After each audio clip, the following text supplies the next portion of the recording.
welcome to RealAg Live, everybody. I'm your host, Shaun Haney. Thanks a lot for tuning in today. Really do appreciate it. It is already Tuesday. Long weekends do that to all of us.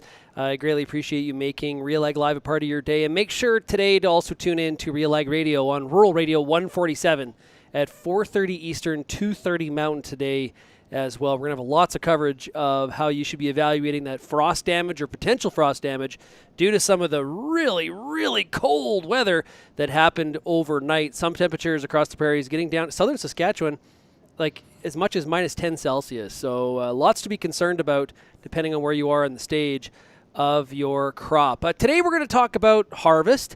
We are going to talk today to Bryan Lung. He is the Director of Project Management at PAMI. Let's bring him in here. Hey, Bryan, how are you? Great. How are you, Shaun? I'm doing good. So, Bryan, let's start off here. And, of course, if you have any questions for Bryan, make sure you enter them, whether you're watching on Facebook, YouTube, or Twitter, or maybe even Twitch.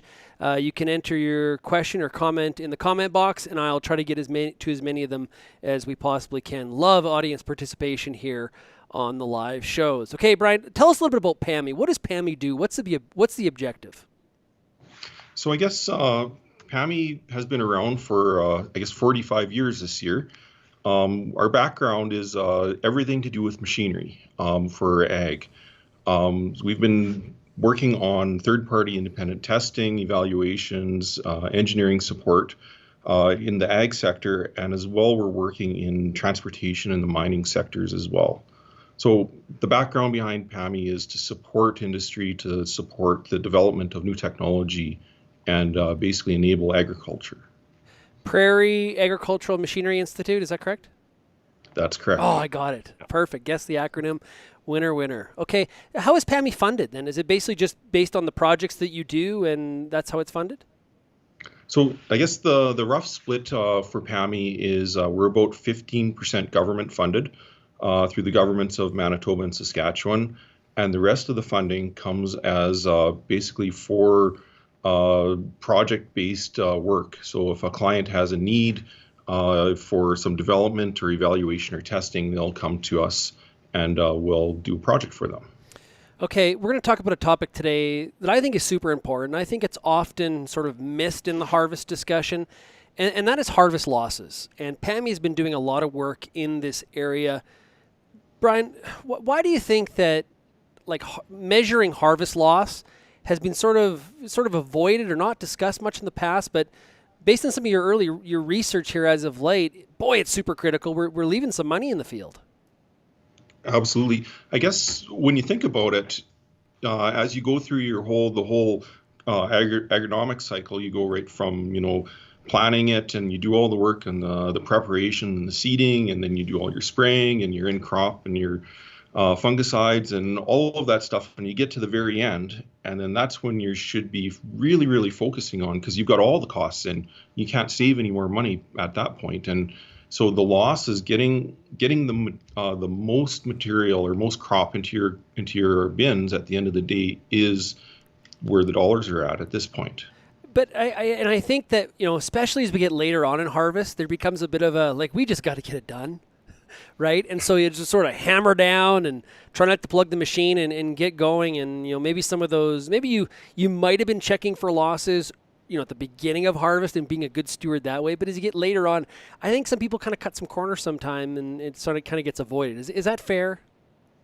Yes, absolutely. Yeah. And that's human nature. Like if you're working on that one field of canola and there's a rainstorm coming at you, you're just going to be going faster and faster and faster to get her done. Yeah. And, that's why it's always so important in order to look at, the economics of what are you doing and are you getting the most value out of it? Because quite often you probably just should, either stop or slow back down and come back at another round. Yeah. Now there's a lot of, let's talk about the study that PAMI did. There's a lot of factors that have an impact on the amount of harvest loss. And let's go through some of them. One of them was, right off the top, ambient temperature. Talk about that. So I guess maybe if we go back a little bit back further, So what we did last year was a study for, it was a combination with the Canola Council, SAS Canola, the canola growers, and supported by Bushel Plus and SureGain. And what we wanted to do is evaluate the current state of harvest. So with canola, specific to canola across Western Canada. So what we wanted to do was say, well, we know what the process should be. We know how to set combines. We know how they should be doing it. Are we actually doing that? What's really happening? So they went through and we had some really good people on the project, and they went through and they did a survey of 50 combines across Western Canada, and looked at this is how they're doing, and looked at things like the ambient temperature, the relative humidity, the weather conditions, that type of thing.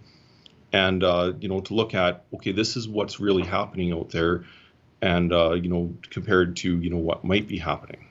Okay, so go ahead.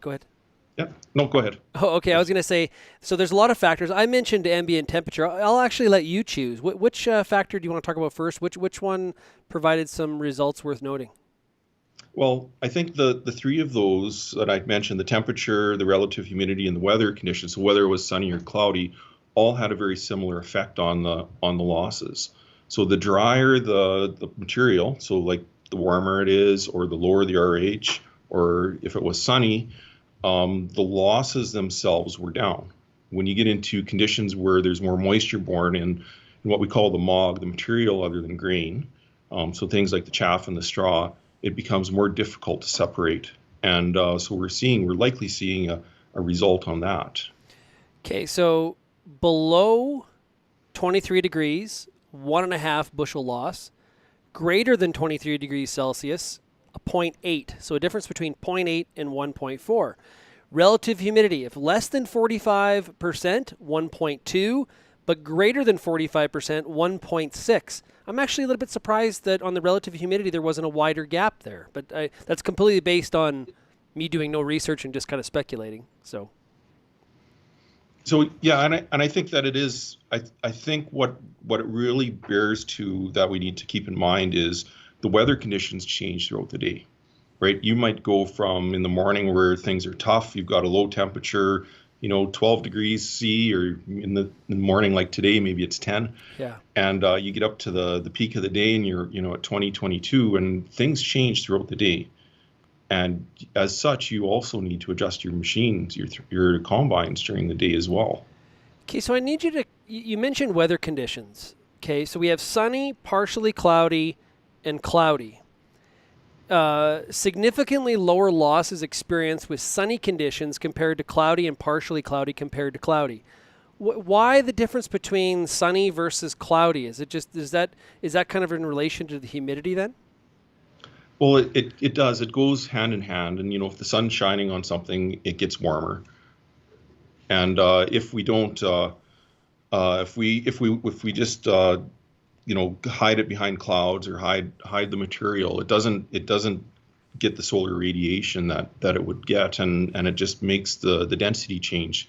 See, the background behind the separating part of the harvesting machine, the combine, is it uses air in order to drive a density difference, in order to separate out. The material will fall through the sieve, and then the lighter stuff, the chaff, basically goes over the top.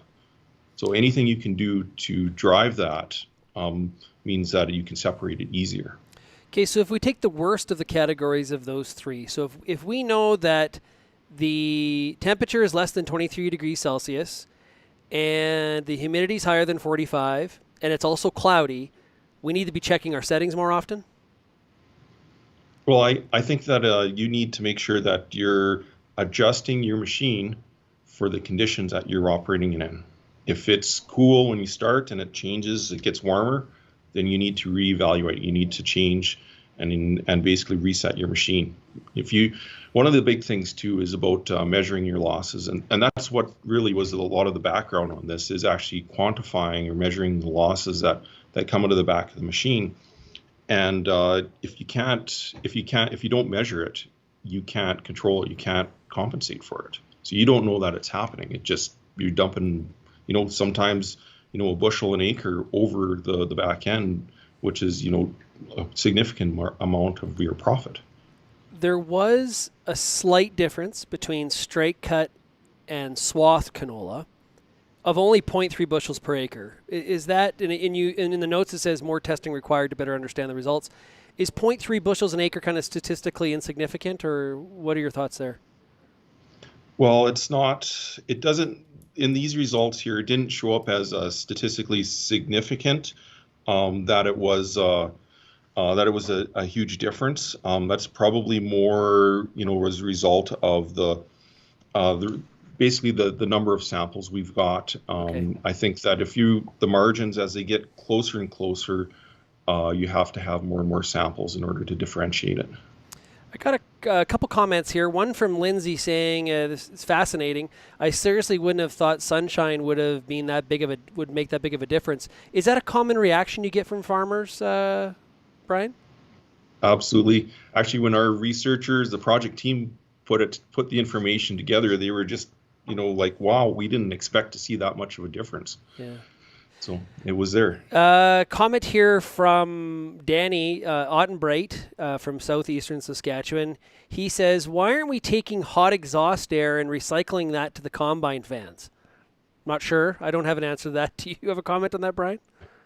Well, if we were to just look at how much air a combine pushes through in its separating system, you're probably talking, give or take, about 15,000 CFM. In that, your air, the exhaust coming from your combine maybe was pushing 1,000, so it might be maybe 10%. So it's not really, you don't have the time, you don't have the amount of flow in there to make a significant advantage. Question here I just got regarding combine brands. You didn't measure by brand, did you?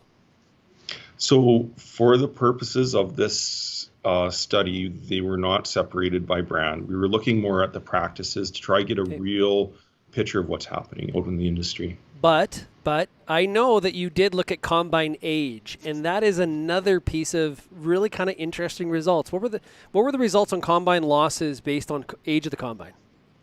So the combine age, what was found was 1993 to 2005 model years had a 0.8 bushel per acre loss average.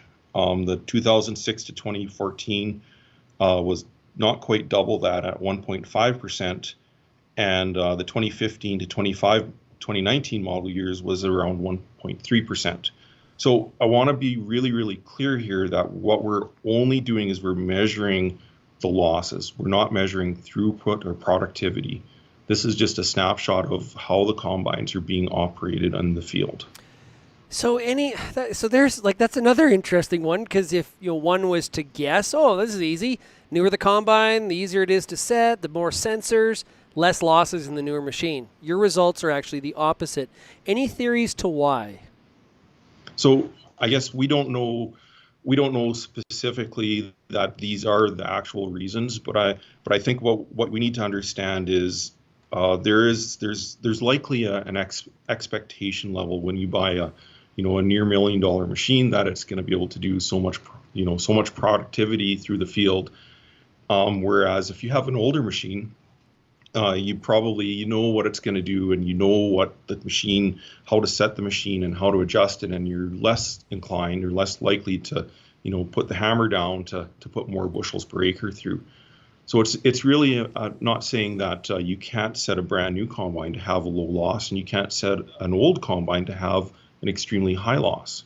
It's about how you use them. There's probably like a actual term for it, but it's like a over-reliance or like a trusting of the technology that the sensors in the machine are going to do it for you, and therefore it replaces you having to do. There's got to be a term for it, but I'm following your thread there in terms of the human condition and how we look at stuff like that. Like, I get into the machine, peas, and I go. Right, and it's if that machine's not adapting to the weather conditions like you talked about earlier, right? The weather conditions change throughout the day.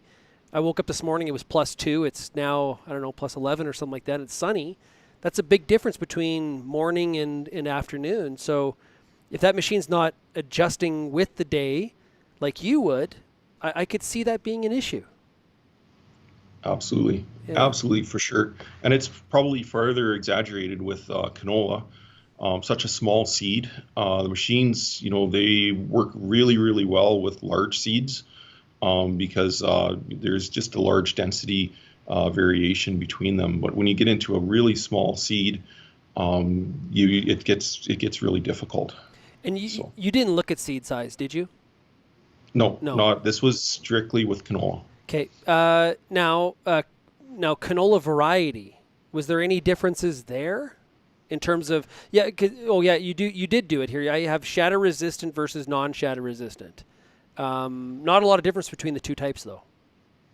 Not a lot. I think this is probably more work that can be done in this area with regards to evaluating the difference between the shatter and non-shatter. But I mean, on one hand, the shatter-resistant canola is bred to hold those seeds in and retain them so that you don't get losses. And just by definition, it makes it harder to separate in the machine. Yeah, and some of those genetics are meant to so it doesn't shatter in the field, right? It's not about preventing loss inside the combine. So if you're not set properly, whether it's pod shatter or non-pod shatter, I would think the loss still occurs, right? Like if you're that would Absolutely. yeah, that's okay. Just Mhm. so we're on the same page. Question here from Lindsay: do you think we depend on auto settings too much, or are they quite accurate on newer machines? That's a really good question. I think that there's some work to be conducted on that with regards to the auto setting on the combines. I think all of the major OEMs now have self-adjusting combines, and they are largely dependent on the sensor technology to measure the losses. So I think of it like it's a work in progress. I think in 10 years, these features are going to be much further ahead than they are right now. Oh, yeah. And when you're putting dummies like me in the machine, the better the auto settings, the better, right? Like setting the machine's not easy. There's very much No. there's an art to it, but I also think on the other side of that is that there's a lot of people that are setting the machines that are probably setting it based on how dad or grandma or grandpa showed them, and it's not maybe for some of the newer machines, it's not the most accurate way of doing it either. So it's kind of a double-edged sword on both sides. That's right. Yeah. For sure. The last one we have, there's two more we haven't talked about. Ground speed. So less than 4.3 miles per hour, 1.2 loss. Greater than 4.3 miles per hour, 2.2 bushels per acre. Now, on the over 4.3, not a lot of samples, but a pretty big difference there between the two. That's right, and that is what I was gonna point out here too. On that one is, hey, there's not a lot of guys operating faster than 4 miles an hour, which is a really good thing to say. The more material you're pushing through the machine, the more difficult it is going to be to separate. So, keeping the throughput at a reasonable level, I think, is going to be really important for minimizing the losses on the combine. So Jim Hale, who farms in Lansford, Saskatchewan, he says, I've had baseline crop settings on my 15-year-old combine and never used them. So there you go. But Jim, you're pretty industrious, so you can get away with that. You're not like me. But Jim uses an interesting phrase there. Baseline crop settings. They're a baseline. They're not the crop setting, correct? No, that's where you start, and I think when just like any other piece of complex equipment, you go to the manual and look at this is where the manufacturer is recommending to set your combine. So that's your starting point. Yeah. And don't forget that you need to measure your losses and adjust your machine so that you basically optimize your performance. Okay, so we've gone through the different variables. Let's talk about some best management practices. How often should I be checking for loss? Well, anytime that you can see conditions changing or you think that conditions are changing, you should be throwing a pan and seeing how you're doing. If you're, running, obviously you're not going to, throw a pan every hour as you go through the field because you'll get awful tired of doing that. And every time you do that, you end up getting a little bit down your neck and probably be grouchy by the end of the day, right?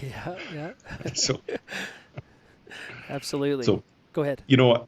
I think as you go, probably, if you're looking at, the peak in the morning when you start, maybe reevaluate at the peak of the day and the peak heat, and then, as you go on, maybe before you or as you're moving into the evening hours, if you're gonna work late. Okay. Okay. And does PAMI have some recommendations on the process to go through when setting your machine, on how to set that machine based on some of your research work that you've done? How can we help out growers here? So there's actually a lot of information on the topic already. It's not like we're really creating anything new on that. We've got on our website, the PAMI website, there is adjustment settings. There's a guide, a quick gloss guide that you can use to help you make adjustments and actually measure. It shows you how to measure the loss, and you don't have to have, a built-in system to measure loss in terms of drop pans, but they are available. Both SureGain and Bushel Plus have been pushing along this line here for sure. Pushing the good message that, hey, you got to adjust your machine. As well, the Canola Council has a large amount of information on their website about this stuff, and it's all saying the same messages. Evaluate your loss, and then if this is happening, then start looking at doing this. Do we know on where to start when making those adjustments? Because there's a number of different things that we can do, or is that sort of this is where the art comes in? We need to, based on the conditions that are in front of us, we have to make small one variable changes, not changing everything to try to figure out what's going on, one variable at a time, and seeing what works and what doesn't. That's right. Yep, you nailed it exactly right. Don't change everything. Do one thing at a time. Okay, open up the rotor, open up the concave, and then see what it does, close it down, see what it does, try optimize that, then move your way back throughout the machine. The manufacturer settings are a great starting point. You want to probably start on the wide settings for pretty much everything on the rotor, high threshing, wide on the concave, or the sieve and the clean grain sieve, and just start working your way down like that, and to get yourself down to your optimum setting. Yeah, because if you start playing with everything and start moving a bunch of stuff around, you really have no idea what's really making the impact, good or bad.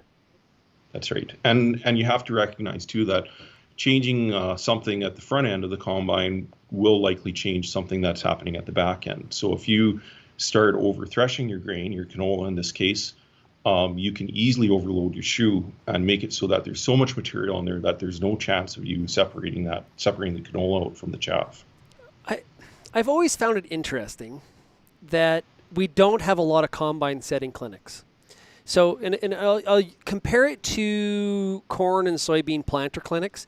Every year, there are a ton of planter clinics. How to do this with your planter, how to do that. Remember to do this, remember to do that. Don't do this. It's sort of a refresher course because people say you only pull your planter out once a year.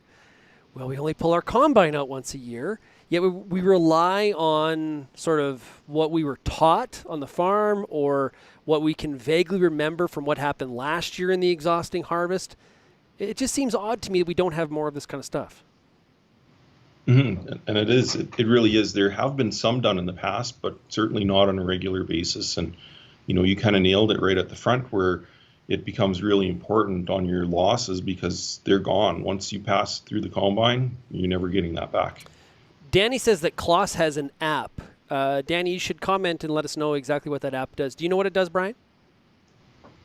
There are various models for the combines, the threshing systems that we see with the different manufacturers. That basically an aid for making adjustments to your combine. So there are I think they're on the sheet that you'd find on our website. They're basically an online version of how to make changes to your combine. Was there a reason why you didn't look at rotor versus conventional? Did we? Or did I miss it? No, it isn't in there. The vast reality of things right now is most of the combines coming into the market, the newer combines are all rotary. There are a few conventional out there, but they're not very common. If basically looking at our sample set, we didn't have enough of a spread between the rotary versus the conventional to make any confirmations out of it. Okay. Danny says the app, based on observations, it advises what changes you should make. Well, that's cool. That would help out people like me. So any tool that you can use to help make adjustments to the combine is a good thing. Just setting in your machine and just driving away because that's where I set it, a week ago, probably isn't going to optimize your performance of your machine. Question here: rotary or hybrid? And we kind of already talked about that, but you said there wasn't a big difference between all the different types of machines. Or we didn't have enough large enough sample set in order to compare them. Okay, it looks like that question came from Russia. There's some interesting text there. Danny says you can also talk about position of grain loss monitors on the machine. Also, can he talk about the position of grain loss monitors on the machine? Any thoughts about that? I'm not sure what Danny's alluding to.